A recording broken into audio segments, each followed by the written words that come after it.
అన్వయ వ్యతిరేకాలతో కూడుకని మహావాక్యం చేత కలిగిన జ్ఞానం చేత అజ్ఞానం వర్తిస్తుంది కానీ కేవలం అన్వయ వ్యతిరేకం చేత అజ్ఞాని వృత్తి కాదు అని ఎటకబడి మహావాక్యము ఉండవలసిందే. కేవలం అన్వయ వ్యతిరేకము పనికి రాదని కాదు, కొంతవరకే కాని దాని యొక్క సంపూర్ణ ఫలం చేత అజ్ఞాన నివృత్తి అనే సంపూర్ణ ఫలం కలగదు. అందుకొరకనే అన్వయ వ్యతిరేకం కావాలి, తర్వాత వాక్యం కూడా ఉండాలి. అప్పుడు అవిద్య అనే పటలము ముముక్షుం స్వరాజ్యే అభిషేచయతి, ముముక్షు అయిన వాణ్ణి, మోక్షకాంక్ష కలిగిన వాణ్ణి స్వరాజ్యం అంటే ఆత్మ సామ్రాజ్యమందు అభిషేకం చేస్తుంది అని ఇంతవరకు విన్నాం. తర్వాత బుద్ధ్యాదీనాం అనాత్మత్వం లింగాదపి చ సిద్ధ్యతి నివృత్తిస్తావతా నేతీత్యతో వాక్యం సమాశ్రయేత్. బుద్ధి ఆదీనాం అంటే బుద్ధి మొదలుకొని ఎన్నైతే ఉన్నాయో దానికి గోచరమయ్యే పదార్థాలన్నీ ఎన్ని ఉన్నాయి? బోలెడన్ని సమస్త బ్రహ్మాండాలు దానికి గోచరించేవే. వాటి అన్నిటినీ కూడా అనాత్మత్వం సిద్ధ్యతి, అనాత్మాని యుక్తి వల్ల. ఎందుకు? ఏదేది బుద్ధిగ్రాహ్యమో అదేదంతా కూడా అనిత్యమో అనాత్మ అని ఈ యొక్క యుక్తి వల్ల. మరి ఆత్మ కూడా బుద్ధి ద్వారా గ్రహిస్తుంది అంటే ఆత్మ బుద్ధి ద్వారా గ్రహింపబడదు. ఆత్మ అఖండాకార వృత్తి ద్వారా అజ్ఞానం నశిస్తుందే కాని ఆత్మ గ్రహింపబడదు. అందువల్ల నివృత్తి స్థావతా నేత్తీతతో వాక్యం సమాశ్రయేత్. కేవల అన్వయ వ్యతిరేకం చేత బుద్ధి ఆది వాటికి అనాత్మత్వము వినాశం లేదు కాబట్టి వాక్యాన్ని ఆశ్రయించవలసిందే. వాక్యాన్ని ఆశ్రయించకుండా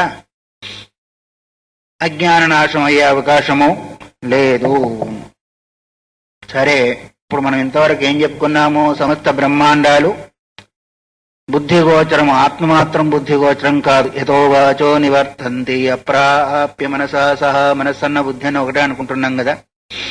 ఎందుకంటే అది దానికి ఒక స్థూల రూపం లేదు కాబట్టి బుద్ధి ద్వారా గ్రహింపబడదు. మరి చేసే ఇదంతా కూడా మరి ఆత్మ సాక్షాత్కారం అంటామే. సాక్షాత్కారం అంటే తద్ ఆకారాకార వృత్తి ద్వారా ఏంటిది మరి అజ్ఞానాన్ని నివృత్తి చేసుకోవడం తప్ప అది దర్శింపబడేది కాదు, అనుభవ రూపమైంది. కాకపోతే మాటలలో చెప్పవలసి వస్తుంది. అందువలనే ఇక్కడ సమస్తము బుద్ధి మొదలుకొని బుద్ధి ద్వారా గ్రహింపబడేదంతా కూడా యుక్తి వల్ల. యుక్తి అంటే దానివల్ల గ్రహింపబడుతుందే కాని అనాత్మ అని చెప్పబడుతుందే కాని మరి ఇంకో దేని చేత కూడా కనిపించదు. బట్టి వాక్యాన్ని ఆశ్రయించాలి. అంటే వాక్యాధారం లేకుండా అజ్ఞానం నివృత్తి అయ్యే అవకాశమే లేదు. కేవలం అన్వయ వ్యతిరేకం చేత అది అయ్యే పని కాదు అని ఈ విధంగా చెప్పి, నా కేవలం అనుమానమాత్ర శరణ అభిలషితమర్థం న ప్రాప్నోతీతి అనర్థం చ ప్రాప్నోతి. కేవల అనుమాన ప్రమాణం చేత కూడా ఇష్టార్థాన్ని పొందలేడు. అంతేకాకుండా అనర్థాన్ని, దుఃఖాన్ని కూడా పొందుతాడు. అభిలషితార్థం అంటే బ్రహ్మాత్మైక్య జ్ఞానాన్ని పొందలేడు. అంతేకాకుండా అనర్థము అంటే దుఃఖాన్ని కూడా పొందుతాడు. ఎందుకు? అనుమానం చేత తెలుసుకున్నాం అనుకోండి, ఆ అనుమాన ప్రమాణం ఏం చేస్తుంది అంటే నీకు పరోక్ష జ్ఞానాన్ని అవగాహన చేస్తుంది. ఎలా? పొగను చూసి అగ్నిని అనుమానం అంటే అనుమాన ప్రమాణం ద్వారా తెలుసుకున్నాం. అంతేకాని అగ్ని మనకు సాక్షాత్తుగా కనిపించలేదు. కనిపించడం దానివల్ల కలిగే ప్రయోజనం మనం కలుగుతుందా? అగ్ని వల్ల కలిగే ప్రయోజనం అది అంతవరకే. అగ్ని ఉంది అని తెలుసుకున్నాం, కానీ అగ్ని ద్వారా పొందబడే ఏ ప్రయోజనం ఉందో ఆ ప్రయోజనం జీవునికి దొరకదు, దొరకలేదు కూడా. అలాగే యుక్తి చేతను అన్వయ వ్యతిరేకం చేత తెలుసుకున్నది మనం ఏ లక్ష్యాన్ని గురించి దేని గురించి అయితే అనుభవాన్ని పొందాలనుకుంటున్నామో ఆ వస్తు యొక్క అవగాహన మాత్రము ప్రత్యక్షంగా అంటే అనుభవ రూపంగా కనిపించదు. అంతేకాకుండా దుఃఖాన్ని కూడా పొందుతాడు అని. మరి ఇప్పుడు ఇంతవరకు అంతే కదా, మేము పై మెట్టుకొచ్చాం కింది మెట్టుకొచ్చాం అని అనుకునే వాళ్ళంతా కూడా ఎక్కడున్నట్టు ఇప్పుడు ఆ దుఃఖంలోనే ఉన్నారు కానీ ఎక్కడికి వెళ్ళలేరు. ఎందుకంటే వాక్యము వేరు, వాక్య అర్థ విచారణ వేరు. కేవలం వాక్య శ్రవణం చేత బ్రహ్మము నీవే అయినావు అని తెలుస్తుంది గాని పదార్థాల యొక్క అర్థము, సమన్వయము, దాని ద్వారా కలిగే ఐకార్థ ప్రతిపత్తి అనేది సామాన్యంగా మరి కలగదు. అందుకొరకే అన్వయ వ్యతిరేకం ఉండాలా, వాక్యము కూడా ఉండాలా. అందువల్ల వాటిని ఆశ్రయించడం వల్ల ఏమవుతుంది, కేవలం దుఃఖాన్ని పొందుతాడు గాని అనుకున్న దాన్ని పొందలేడు అనేది గుర్తు చేసి, అనాదృత్య శృతిం మోహాదతో బౌద్ధాస్తమస్వినః ఆపేదిరే నిరాత్మత్వం అనుమానైక చక్షుషః. అనుమానమే కన్నుగా కలిగిన వాళ్ళు, ఇంకా వేరే కన్ను లేదు వాళ్ళకి. అనుమానమే ఒక కన్ను. అనుమానం అంటే అనుమాన ప్రమాణమే ఒక కన్ను కలిగిన వాళ్ళు ఎవరు? తమస్వినః బౌద్ధ. తమస్సులు అంటే తమ అంధకారంలో పడి ఉన్నవాళ్ళు బౌద్ధులు అని. బౌద్ధానుయాయులు ఎవరు? శూన్యవాది బౌద్ధులు. వాళ్ళకి అనుమానమే ప్రమాణం, అదే ఒక కన్ను. అనాదృత్య శృతి మోహాత్, మోహచేత భ్రమచేత శృతిని అనాదృత్య అంటే నిరాకరించి దాన్ని ఆదరించినందువల్ల, దాన్ని స్వీకరించినందువల్ల, ఒప్పుకోనందువల్ల అందుకనే వాళ్ళు నాస్తికులు అనిపించుకున్నారు. నాస్తికులు ఎవరయ్యా అంటే నాస్తికో వేద నిందక. వేదాన్ని ఎవరైతే దూషిస్తూ ఉంటారో, ఎవరైతే ఒప్పుకోరో వాళ్ళే నాస్తికులు. కాబట్టి ఆస్తిక దర్శనాలు నాస్తిక దర్శనాలు 6లో బౌద్ధులు నాస్తిక దర్శనాలు వస్తారు. కాబట్టి వాళ్ళకు కన్నేంటిది? ప్రత్యక్షమే కన్నుగా కలిగిన వాళ్ళు చార్వాకులు, అనుమానమే కన్నుగా కలిగిన వాళ్ళు బౌద్ధులు, జైనులు 2 వస్తారు. జైనులు అనుమాన ఉపపత్తి దాకా కూడా వస్తారనుకోండి. కాబట్టి వాళ్ళు ఎటువంటి వాళ్ళు అంటే ఆపేదిరే నిరాత్మత్వం అనుమానైక చక్షుష. ఆత్మ అనేది నిరాత్మత్వం అంటే ఆత్మ అనేది లేదు, సర్వం శూన్యం అనే భావం చేత వాళ్ళు ఉంటారు. కాబట్టి అలాంటి వాళ్ళు ఎవరయ్యా అంటే మరి తమస్వినః అన్నారు. తమస్విన అంటే అజ్ఞానులు. అందుకొరకే వాళ్ళకి సత్కర్మస్థానం లేదు. తమోగుణం చేత ఆక్రమించిన చిత్తం కలిగిన వాళ్ళైనందువల్ల అత్రింద్రియానికి అంటే ఇంద్రియాలకు అందని అత్యంత విషదంగా ప్రతిపాదింపబడినట్టు శృతిని మనం ఏది తెలుసుకోవాలన్నా మనకు శృతి ప్రామాణ్యం. అది ఉన్నది లేనిది, దాని యొక్క ఉనికి ఇటువంటిదని చెప్పేదానికి ప్రమాణం ఎవరు? శృతి. దాన్ని వీళ్ళు ఒప్పుకోని కారణం చేత, అనాదరం చేసినంత మాత్రం చేత, యుక్తి అంటే అనుమాన ప్రమాణాన్నే ఆశ్రయించిన వాళ్ళై ఆత్మస్వరూపాన్ని నిశ్చయించాలని వాళ్ళు పూనుకున్నారంటే వాళ్ళు ప్రయత్నం చేస్తూ ఉంటారు. కాబట్టి అలాంటి వాళ్లకు ఆత్మజ్ఞానం కలగాలంటే కలిగేది కాదు. అందుకొరకే వాళ్ళు వాస్తవిక ఆత్మస్వరూపాన్ని పొందలేరు. అంటే ఎక్కడ పోతారు వాళ్ళు? ఇంకా ఉన్నాయి 2 కదా, ఒకటి ప్రపంచ మార్గం, ఒకటి ఆత్మ మార్గము. ఆత్మ మార్గానికి ఎప్పుడైతే విముఖులు అయిపోయారో ప్రపంచ మార్గానికే వచ్చేస్తారు. కాబట్టి పునః మళ్ళీ కాకపోతే అహింసాదాలు పాటించినందువల్ల మరి వాళ్ళు ఒక మంచి జన్మను పొందొచ్చు గాని ఆత్మస్వరూప ఐక్య జ్ఞానం చేత ఏ ఆనందానుభూతి కలుగుతుందో దానికి దూరమయ్యే ఉంటారు గాని అది పొందలేరు. అందుకొరకు ఈ విధంగా చెప్పి నచ అనాదరే కారణమస్తి, అనాదం చేసినందువల్ల కారణం కూడా లేదు. వాళ్ళు ఏ కారణం కూడా చూపించలేదు. ఎందుకు దేన్ని అనాదరం చేస్తున్నారు? శృతిని అనాదరం చేస్తున్నారు. వాళ్ళు ఎందుకొరకు అనాదరం చేస్తున్నారు అనే దానికి కారణం కూడా మనకు కనిపించదు.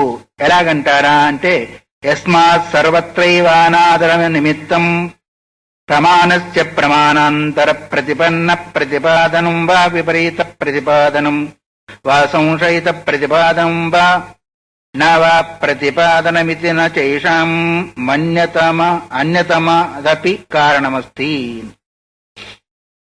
ఒక వస్తువును అనాదరణ చెయ్యాలి అంటే ఏదో ఒక కారణం ఉండాలి.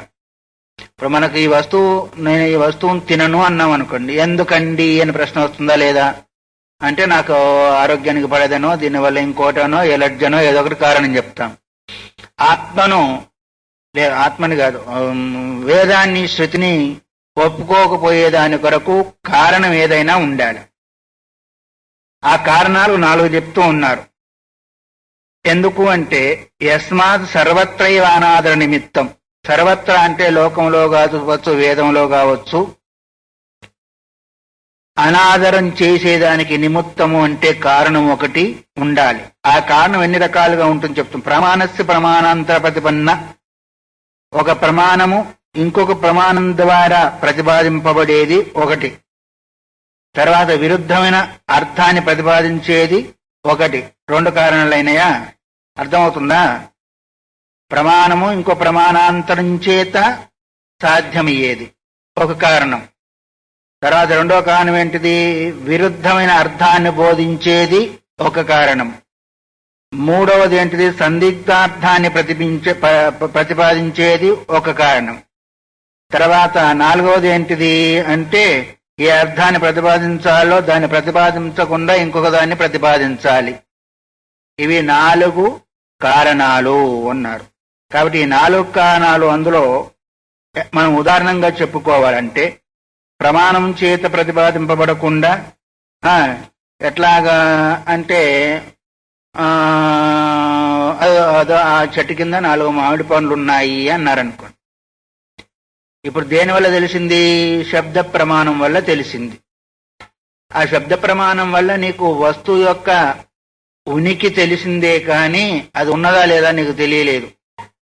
కాబట్టి ప్రమాణాంతరం ఏంటి? చక్షు అనే ప్రమాణం చేత అది తెలియబడాల. కేవల శ్రవణమాత్రం చేత తెలియబడలేదు కాబట్టి ఆ శ్రవణము అక్కడ ప్రమాణం కాలేదు. కన్ను చూసిన తర్వాత ఉన్నది అని చెప్తే గాని అప్పుడు నీకు అయింది. కాబట్టి శ్రవణము ప్రమాణం అయితే కావచ్చు, లేకపోతే లేదు. అక్కడ పోయిన తర్వాత ఉంటే ఉండవచ్చు, లేకపోతే లేదు. విన్నాం అంతేను.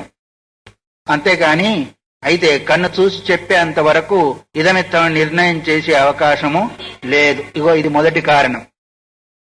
తర్వాత 2వది ఏంటిది అంటే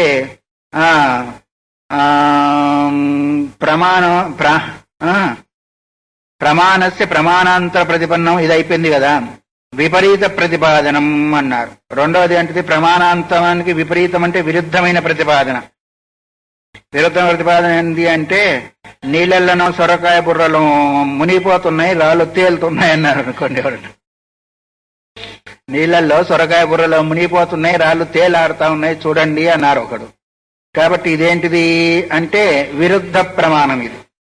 2వది ఏంటిది? ప్రతిపన్న ప్రతిపాదనం, విపరీత ప్రతిపాదనం. విపరీత ప్రతిపాదనం అంటే ఉన్నది ఒకటైతే ఇంకో రకంగా ప్రతిపాదన చేస్తూ ఉన్నారు. సొరకాయ తేలుతుంది, రాళ్ళు మునుగుతాయి. దాని విపరీత ప్రతిపాదన ఏంటి? సొరకాయ బుర్రలో మునిగిపోతా ఉన్నాయి, రాళ్ళు తేలాడుతున్నాయి చూడండి అన్నారు.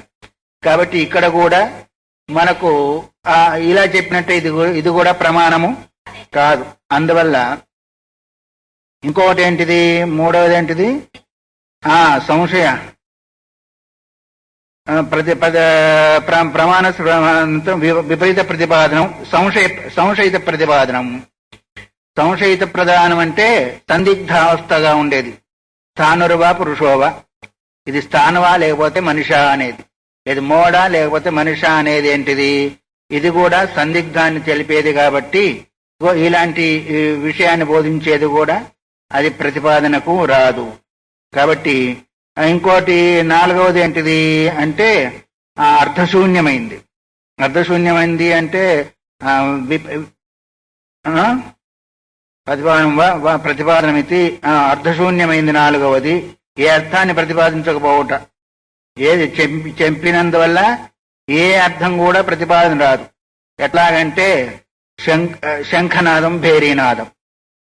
శంఖం ఊదినందువల్ల, భేరి ఊదినందువల్ల దానివల్ల మనకి ఏ అర్థం కూడా రావడం లేదు. అందువల్ల ఒక నాదాన్ని మనం వినే కానీ దానివల్ల ఏ యొక్క అర్థాగానం మనకు కలగలేదు. ఇలాంటి పరిస్థితులలో దాన్ని మనం ఒప్పుకోవడం. కానీ మిగతా అన్ని ప్రమాణాల యందు అనాదరణ కారణము ఈ 4 కూడా ఒకటిది కూడా కారణమే. ఈ 4గింటికి సంబంధించినట్టుగా శృతి భిన్నమైంది. ఈ 4 ఏంటి అంటే మరి విరుద్ధంగా ప్రతిపాదన చేస్తున్నాయి. కాబట్టి అది మనకు నమ్మకం లేకపోతే లేకపోవచ్చు. కానీ ఈ 4 రూపాల్లో ఏ ఒక్క రూపాన్ని కూడా శృతి చేయడం లేదు కదా. మీకు నమ్మకం లేకపోయేదానికి కారణం ఏంటిది? విరుద్ధంగా ప్రతిపాదన చేయడం లేదు, ప్రమాణాంతరం చేత ప్రతిపాదన జరుగుతుందనేది కనిపించడం లేదు, సంశయ రూపంలో లేదు, అనర్థక ఏ అర్థాన్ని ప్రతిపాదించలేదంటే అనర్థం ఉన్నట్టు కదా. శంఖనాదం భేరీనాదం, ఊరికే శంఖనాదం భేరీనాదం అంటే మరి ఏంటి? ఇప్పుడు మనం ఇట్లాగన్నాం అనుకో, ఇలా కొట్టాము, మనకు అలవాటు ఉంది కాబట్టి పోయేవాళ్ళు అక్కడ ఆగారు. ఆగినందువల్ల అంతవరకు సరిపోయింది. కానీ ఇంకో ఏదో ఒక సంజ్ఞ లేకుండా ఇలా అన్నా రావాలా, అలా అన్నా అనాలా, అప్పుడు కదా వాళ్ళు వెళ్తారు. ఆ శబ్దానికి అర్థం ఏంటిది అంటే ఎందుకో శబ్దం చేశారు అనుకున్నాం, కానీ దాని యొక్క కర్తవ్యాన్ని చెప్పలేదు. అలాగే ఈ 4ంటికి రకరకాలైన అవగాహన ఉంది. అలాంటి అవగాహన మనం నమ్మకపోయేదానికి కారణం ఏమి? చెట్టు కింద 4 పనులు ఉన్నాయంటే మనం నమ్మొచ్చు, నమ్మకపోవచ్చు. తర్వాత నువ్వు విపరీత అర్థాన్ని బోధించాదు కాబట్టి నమ్మేదానికి అవకాశం లేదు. సొరకాయ బుర్రలు మునుగుతున్నాయి, రాళ్ళు తెలుతున్నాయంటే నమ్మేదానికి అవకాశం లేదు. తర్వాత స్థానుర్వా పురుషం సందిగ్ధ అవస్థలో కూడా నమ్మేదానికి అవకాశము లేదు. తర్వాత అర్థరహితమైన శబ్దాన్ని కూడా నమ్మేదానికి లేదు. ఈ 4ంటి నుంచి వేదం బోధించడం లేదు కదా, ఎందుకు నీకు నమ్మకం కలగలేదు అని సిద్ధాంతి బౌద్ధవాదిని అడుగుతున్నాడు. వేదం పైన నీకు నమ్మకం లేక ఆ మనిషి అంటే నాకు నమ్మకం లేదయ్యా అంట. ఎందుకయ్యా అనటం లేదా? దానికి కారణం చెప్తాము. మరి కారణం ఇప్పుడు వేదాన్ని నువ్వు నమ్మకపోయేదానికి కారణం ఏంటి? ఈ 4 కారణాలు తప్ప 5 కారణాలు లేవు. మరి ఎందుకు ఒప్పుకోవడం లేదు వేదాన్ని నువ్వు అంటే? నీవు ఏమన్నాడు మొదలు? నీకు ఏంటిది? భ్రమచేత ఇది అంధకారంలో ఉన్నావు అని. సత్యకామర్లు కాదు, ఇప్పుడు ఏం చెప్పాడు? అది కాదమ్మా, ఏంటిది? తమస్సులై ఉన్నారు కాబట్టి చీకట్లో ఉన్నారు, అనుమానమే కన్నుగా కలిగిన వాళ్ళు ఉన్నారు. కంటిలో దోషం లేకుంటే కదా బాగా కనిపించేది. కంటిలో దోషం ఉంటే బాగా కనిపించదు. వాళ్ళ అనుమానమే కన్నుగా కలిగిన వాళ్లకు వాస్తవికత ఏం తెలుస్తుంది? ఆ అనుమానంలో వాస్తవం జరగచ్చు, లేకపోతే లేకపోవచ్చు. అందువల్ల ఈ 4 కారణాలు ఎదుటి వ్యక్తి చెప్పినప్పుడు ఆ మాట ఎందు నమ్మకం లేకపోయేదానికి, అవిశ్వాసం కలిగేదానికి ఆస్కారం ఉంటుంది. మరి వేదము చెప్పే వాక్యములో ఈ 4 ఒక కారణం కూడా లేదే. మరి నువ్వు వేదాన్ని ఎందుకు ఒప్పుకోలేదు అంటే నీ బుద్ధిమాంద్యమో లేకపోతే దాన్ని అర్థం చేసుకోలేని కారణము అని చెప్పే అవకాశం ఉంది. యతః అందువల్లనే చెప్తూ ఉన్నాడు, మానాంతరానవష్టబ్ధం నిర్దుఃఖాత్మానమంజస బోధయంతి శృతికేన న ప్రమాణమితీర్యతే. ప్రమాణాంతం చేత ఆక్రమింపబడకుండా ఉండి దుఃఖశూన్యమైన ఆత్మను అకుటిలంగా బోధిస్తూ ఉంది శృతి. దాని ప్రమాణం కాదని ఎవడు చెప్తాడు? ఇప్పుడు ఒక మాట ఉందనుకోండి, అతని మాటను ఎవ్వరూ కాదనలేరు. రెండోది, ఆయన మాట్లాడినందువల్ల ఎదుటివాడి దుఃఖము పోతుంది. తర్వాత ఎప్పుడు సత్యాన్ని చెప్తాడు గాని అసత్యం చెప్పాడు. అలాంటి వాళ్ళని ఎవరైనా నమ్మకుండా ఉంటారా? 3 ఉన్నాయి దానిలో విశేషణాలు, విన్నారా? ఒకటేమో అతని మాటను ఎవరు కాదనలేరు, రెండవది దుఃఖం పోతుంది, మూడవది ఎప్పుడు సత్యాన్నే బోధిస్తారు అన్నప్పుడు అలాంటి మాటను ఎవరు కాదంటారు? ఎవరు కాదు. అట్లాగే శృతి కూడా ఏం చేస్తుంది? వేరే ప్రమాణాంతరం చేత బాధింపబడేది కాదు. రెండవది దుఃఖరహితత్వాన్ని పొందింపజేస్తుంది. మూడవది ఎప్పుడు సత్యాన్ని చెప్తుంది గాని అసత్యాన్ని చెప్పదు. మరి అలాంటి శృతిమాత ఎందు నీకు నమ్మకం లేదంటే నువ్వు ఎలాంటి బుద్ధిమంతుడు అనుకోవాలా అని ప్రశ్న వేస్తున్నాడు సిద్ధాంతి పూర్వపక్షిని. కాబట్టి మానాంతర అనవష్టబ్ధం, మానాంతరం అంటే వేరే ప్రమాణం చేత, ప్రత్యక్షం చేత గాని అనుమానం చేత గాని ఉపమానాదుల చేత గాని అది ఖండింపబడేది కాదు. నిర్దుఃఖాత్మన మంజస, ఎల్లప్పుడూ కూడా దుఃఖాన్ని పోగొట్టేదై ఉండి బోధయంతి శృతి కేన ప్రమాణమితీర్యతే నా ప్రమాణమితీర్యతే. ఎవరు ప్రమాణంగా స్వీకరించకుండా ఉంటారు అంటే నీలాంటి వాళ్ళు తప్ప వేరే వాళ్ళు స్వీకరించకుండా ఉండరు అని. అందువల్ల ఇలాంటి దాన్ని ఈ మూడింటితో ఏదైతే కూడుకుందో దాన్ని ప్రమాణం కాదు అని చెప్పినప్పుడు నువ్వు ఎలాంటి వాడు అనుకోవాలా? బుద్ధి ఉన్నవాడు అనుకోవాలా, బుద్ధి లేనివాడు అనుకోవాలా? ఏం బుద్ధి అంటే యథార్థాన్ని గ్రహించే బుద్ధి. బుద్ధి లేకుండా ఎవరు లేరు. చిన్న చీమకు కూడా బుద్ధి ఉంటుంది. ఏం బుద్ధి? తీపి తీపి ఎక్కడ ఉందో అక్కడికి పోవాలనే బుద్ధి. దానికి ఉన్న సూక్ష్మ బుద్ధి ఎవరికి లేదు, మనకు కూడా లేదు. నువ్వు పంచదార డబ్బాకు ఇది కారం డబ్బా అని బోర్డు పెట్టినా అది పోనే పోతుంది అక్కడికి. ఆ బోర్డును చూడదు, అది చూస్తుందా? ఏం చూస్తుంది? మరి దానికి కూడా సంస్కారం ఉంది. బుద్ధి లేని వాళ్ళు ఎవరు లేరు ఈ లోకంలో, అందరూ బుద్ధి ఉన్న వాళ్ళే. కానీ ఏ బుద్ధి ఉంటే తనకు దుఃఖము నివృత్తి అవుతుందో ఆ బుద్ధి లేని వాళ్ళు. అందుకొరకే అవ్యక్తం వ్యక్తిమాపన్నం మన్యంతే మాం అబుద్ధయ అన్నారు భగవంతుగీతలో. ఆ అవ్యక్త స్వరూపుడు నన్ను వ్యక్త రూపుణ్ణిగా అనుకుంటున్నారు బుద్ధి లేని వాళ్ళు అన్నారు. ఎవరు ఆ బుద్ధి లేని వాళ్ళు? మనం అంతా బుద్ధి లేని వాళ్ళమే. రాముడనో కృష్ణుడనో వాడనో వీళ్ళనో అనుకొని మా రాముడు గొప్ప, మా శివుడు గొప్ప, మా ఫలానా గొప్ప అని పోట్లాడుకుంటున్నాం. కానీ ఆయన ఏమంటున్నాడు? అవ్యక్తం వ్యక్తిమాపన్నం మన్యంతే మామ బుద్ధయ, అవ్యక్త స్వరూపుడు నేను ఆ వ్యక్తి రూపంగా అనుకుంటున్నారు అంటే మరి ఇప్పుడు వీళ్ళంతా కూడా ఎవరు? శృతిని ఒప్పుకోకుండా రకరకాలైన భావాల చేత పోయే వాళ్ళంతా ఎవరు? బుద్ధున్న వాళ్ళ, బుద్ధి లేని వాళ్ళ? నాస్తికులేంటి? ఇప్పుడు నాస్తికుల నారాయణ మాత్రం ఒప్పుకుంటాడు, శివుని ఒప్పుకోరు. వాడు నాస్తికులా ఏంటి? వాస్తవికతను గ్రహించలేని వాళ్ళంతా కూడా సత్సంబంధమైన బుద్ధి లేని వాళ్ళు. మిగతా అందరికీ బుద్ధి ఉంది. ఎవరికి ఏ బుద్ధి కావాలో ఆ బుద్ధులన్నీ ఉన్నాయి. కానీ సమస్త దుఃఖ నివృత్తి రూపమైన బుద్ధి మాత్రము లేదు. అందుకొరకు ఇక్కడ ఏమంటున్నాడు అంటే ఇన్ని రకాలుగా చెప్పినప్పటికీ మరి నువ్వు ఆ శృతిని మరి ఒప్పుకోవడం లేదు అంటే మరి నేనేమనుకోవాలని చెప్పి నట సంశయితవ్యం అవగమయతి. అందువల్ల సందేహం కలిగేట్టుగా ఆ శృతి బోధించదు ఎప్పుడు కూడా. సంశయ రాహిత్యాన్ని బోధిస్తుంది కానీ సంశయాన్ని ఎప్పుడు కూడా బోధించదు. ఎందువల్ల అంటావా? సర్వ సంశయ హేతౌ హి నిరంతే కథమాత్మని. నిరస్తే కదా. జాయతే సంశయో వాక్యాద్ అనుమానేన యుష్మది. సమస్త సందేహాలను నివృత్తికి కారణభూతమైంది. సకల సమస్తాలకు కారణమైన యుష్మదర్థం. సమస్త సంశయాలకు కారణం ఏంటిది? యుష్మది అంటే యుష్మద్ అంటే అహంకారము, అహంకారం సంబంధించింది. ఆ యుక్తి చేత సంశయో వాక్యాద అనుమానేన యుష్మది. ఆ యుక్తి చేత దాన్ని నివృత్తి చేస్తూ ఉండగా వాక్యం వల్ల ఆత్మయందు సంశయం కలిగేదానికి అవకాశము లేదు. సమస్త సంశయాలకు కారణభూతమైంది వాక్యం. ఆ సంశయాలు దేని వల్ల కలుగుతున్నాయి? అహం అనే శబ్దం ద్వారా, అహంకారం చేత సందేహాలు వగైరా కలుగుతున్నాయి. అలాంటి సందేహాలన్నింటినీ కూడా వాక్యము నివృత్తి చేస్తూ ఉంటే ఆ వాక్యం ఉందో నీకు సందేహం ఎలా కలుగుతుంది? సందేహాలు దేని వల్ల కలుగుతున్నాయి? అహంకారం చేత. విశ్వశబ్ద ప్రతిపాద్యం ఏంటి? త్వం కదా. తము అహమానేత కలిగింది అహంకారం చేత కలిగింది సంశయాదులు.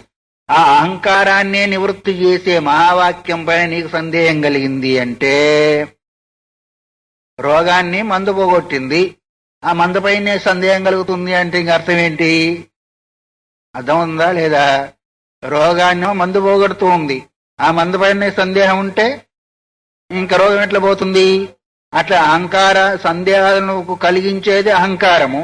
ఆ అహంకారాన్ని నివృత్తం చేసే మహావాక్యం అందే నీకు సందేహం ఉంది అంటే ఇక నువ్వు సందేహరహితం అయ్యేది ఎప్పుడు? నువ్వు మోక్షాన్ని పొందేది ఎప్పుడు అని అడుగుతున్నాడు సిద్ధాంతం. అందుకొరకు సర్వ సంశయహేతౌ నిరస్తే, సమస్త సందేహాలను నివృత్తి చేసేదానికి కారణభూతమైంది దేని యందు ఉన్నాయి? ఆ సందేహాలు ఆ ఆత్మయందు ఉన్నాయి.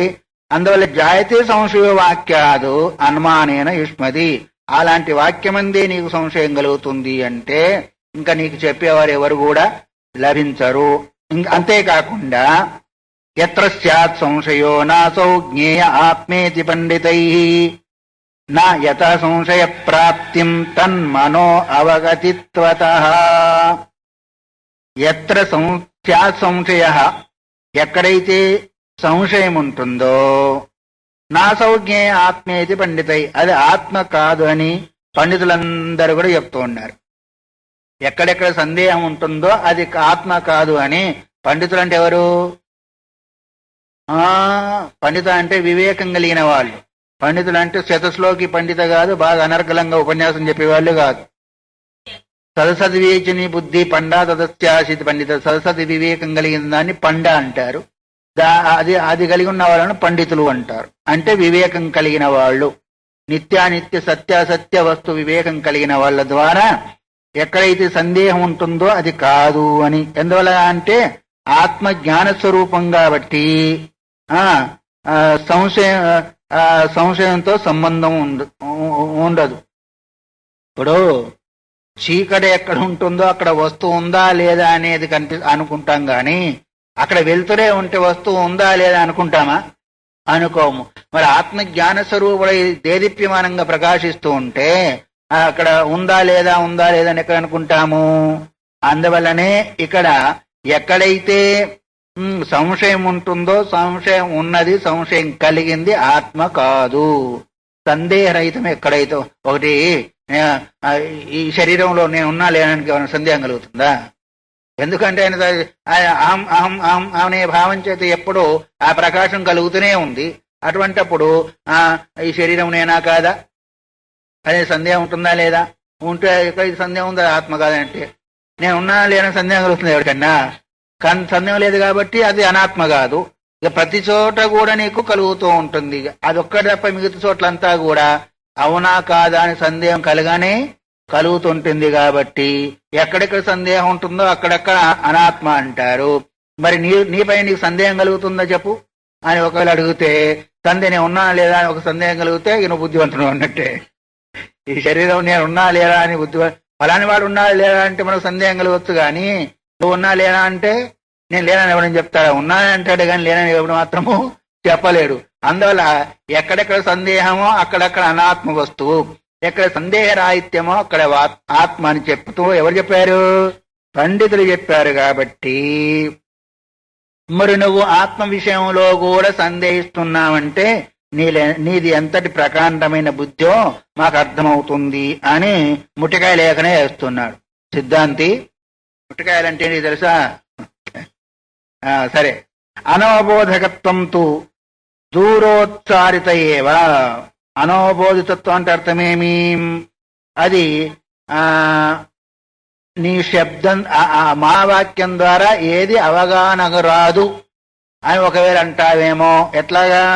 బేరి శబ్దాదుల వల్ల శంఖం బేరి వగైరా మోగించినందువల్ల పుప్పి అంది అక్కడ, దానివల్ల మనకేమైనా అవగాహన అయిందా?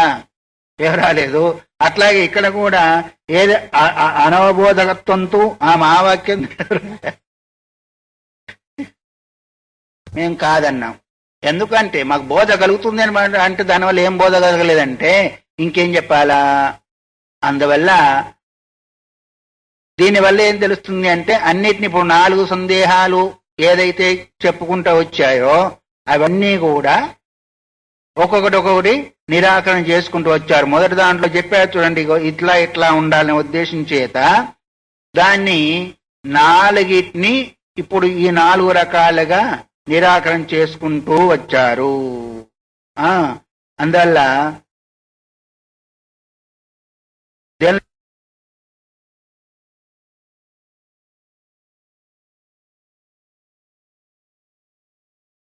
మిథ్యా జ్ఞానం అంటే లేనిది ఉన్నట్టుగా చూడడం.